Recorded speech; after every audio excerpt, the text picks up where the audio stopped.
الأنبياء والمرسلين وعلى آله الطيبين المتطهرين أما بعد সম্মানিত মুসলিম ভাইরা, আপনারা সকলেই অবগত আছেন যে বিষয়টা নিয়ে আমরা আজকে এই জায়গায় দাঁড়িয়েছি সেটা আমাদের অধিকার। যেই জায়গাটা আমাদের ছিল ফিলিস্তিনের ছিল, আমরা বর্তমানে কিছু নাস্তিক কিছু ইহুদি ন্যাশনালিজমের মাধ্যমে আমাদের মুসলমানদেরকে আলাদা করে দিয়েছে।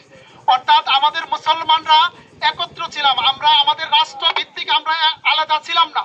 আমরা যদি আবারও একত্রিত হইতে পারি, আমরা মুসলমানও যদি একত্রিত হইতে পারি, তাহলে সমস্ত ইহুদি খ্রিস্টানদেরকে রুকা সম্ভব। এই জায়গা থেকে তাদেরকে রুকার প্রধান উদ্দেশ্য হলো তাদেরকে যদি আমরা আর্থিকভাবে তাদেরকে আমরা দুর্বল করতে পারি, অবশ্যই তাদেরকে আমরা রুখতে পারবো। যখন তারা টাকা পাবে হাতে, তখন তাদেরকে আমাদের রুকা কষ্ট হয়ে যাবে। এই জন্য আমাদের সকলের কাজ হবে যেন আমরা তাদেরকে কোনোভাবে আর্থিকভাবে সাহায্য না করি। তাদের যে পণ্যগুলো আছে, কোকাগুলো আছে, পানির ক্ষেত্রে কিনলে আছে, বিভিন্ন শ্যাম্পু, বিভিন্ন জিনিসপত্র যারা এগুলো তারা বিক্রি করে, আমরা সেই জিনিসগুলো থেকে বিরত থাকবো এবং সেই আমরা ইসলামের জন্য সকলে একত্রবদ্ধ হয়ে যাব।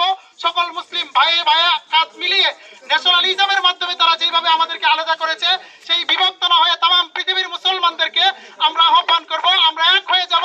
নারায়ে তাকবীরের স্লোগানের মাধ্যমে তাম পৃথিবীর সমস্ত কাফেরদের অন্তরে আগুন ধরিয়ে দেব ইনশাআল্লাহ।